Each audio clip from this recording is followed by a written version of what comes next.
Hello bikers, কেমন আছেন আপনারা? আমি জানি আমাদের মতো আপনারা অনেক বেশি এক্সাইটেড, কারণ বাংলাদেশে আজকে লঞ্চ হয়ে গেল CF motor. CF motor total 3টা বাইক লঞ্চ হয়েছে এবং পাশাপাশি আরও আপকামিং 3টা বাইক কিন্তু দেখানো হচ্ছে। এই সব কিছু নিয়ে বাংলাদেশের সকল প্রমিনেন্ট বাইকারদের সাথে আজকে চলেন উপভোগ করি সিএফ মোটর এই লঞ্চিং প্রোগ্রাম।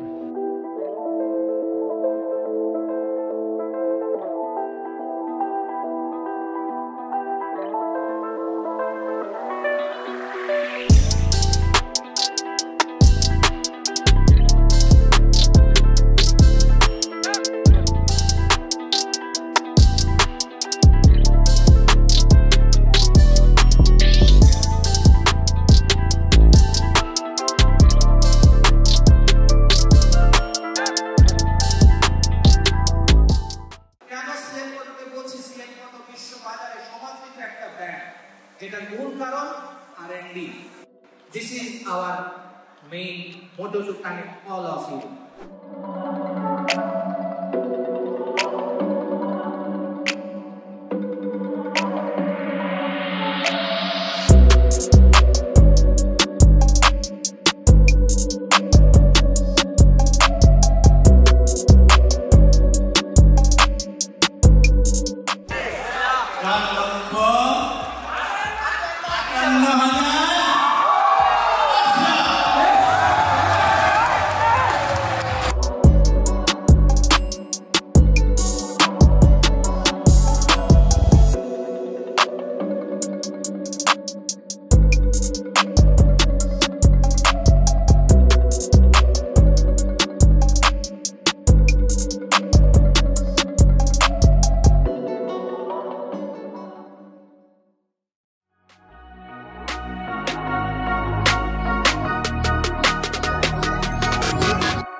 এই টোটাল গ্র্যান্ড লঞ্চিং ইভেন্টটা আপনাদের কাছে কেমন লেগেছে অবশ্যই জানাতে ভুলবেন না। আর এই মোটরসাইকেল নিয়ে যদি আরও ডিটেলস ইনফরমেশন চান তাহলে ভিজিট করুন www.bikebidi.com। আর হ্যাঁ, টেস্ট রাইড রিভিউ তো আসতেছেই। আর এই টেস্ট রাইড রিভিউ যদি দেখতে হয় অবশ্যই বাইকবিডি ফেসবুক পেজ এবং ইউটিউব চ্যানেল সাবস্ক্রাইব করে রাখতে হবে।